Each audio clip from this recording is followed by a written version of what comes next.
ने सही political training की है इन लोगों की। सुहेल अफरीदी अब एबटाबाद चला गया और एबटाबाद में हरीपुर में जो इस्तकबाल सुहेल अफरीदी का हुआ, बड़ा तगड़ा एक पावर शो है। पाकिस्तान तहरीके इंसाफ का ये तस्वीर आप देखें, ये मनाजिर आप देखें, दर्जनों तस्वीर सुबह से मेरे पास आई हैं, मनाजिर आए हैं, बहुत बड़ी तादाद में लोगों ने वेलकम किया है। और ये एबटाबाद है, यहां अभी पीएमएलएन को एक इलेक्शन जबरदस्ती जितवाया गया है, यानी उमर अयूब साहब की अहलिया को इलेक्शन हरवाया गया और अजीबोगरीब किस्म का इलेक्शन हुआ। तो इलेक्शन कमीशन ने या मिलिट्री एस्टेब्लिशमेंट ने यह बताया कि जहां पे पीटीआई की हुकूमत है हम वहां पे भी अपनी एक सीट छीन सकते हैं, हमारा दिल करे तो। उन्होंने छीन के दिखा ली। तो अब वहां पे जिस किस्म की मोबिलाइजेशन, और मैं इसको मोबिलाइजेशन कहूंगा, ये जो पार्टी की जिम्मेदारी है वो अभी तक अदा नहीं हो रही। याद रखिएगा, ये दो अलग अलग चीजें हैं।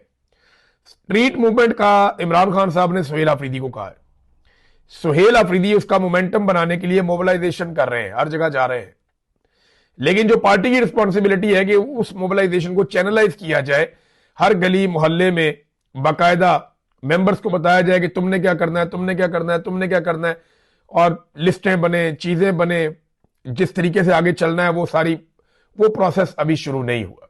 उसके बारे में मेरी इंफॉर्मेशन के मुताबिक अभी काम नहीं हुआ। लेकिन इस मरतबा सुहेल अफरीदी का, क्योंकि पिछली मरतबा तस्वीर बड़ी वायरल हो गई थी कि 4-5 नौजवान, सुहेल अफरीदी, शाहिद खटक, मीना खान और शफीउल्लाह जान, ये गाड़ी पे खड़े हैं, तो वो बहुत वायरल हो गया था।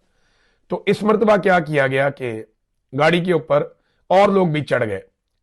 गाड़ी पे हमने देखा कि बैरिस्टर गौहर साहब है, गाड़ी पे खैबर पख्तूनख्वा से जो असेंबली के स्पीकर हैं बाबर सवाती साहब, वो भी वहां पे मौजूद थे। उनके अलावा जुनेद अकबर साहब भी इसी गाड़ी के ऊपर मौजूद थे। तो गाड़ी के ऊपर लोगों की तादाद बढ़ रही है और पाकिस्तान तहरीके इंसाफ का मोमेंटम भी बढ़ रहा है। अब ये एहतजाजी तहरीक को किस नहज तक ले जाते हैं, ये आने वाले दिनों में आपको पता चलता जाएगा, क्योंकि मोबिलाइजेशन तो बहुत अच्छी हो रही है।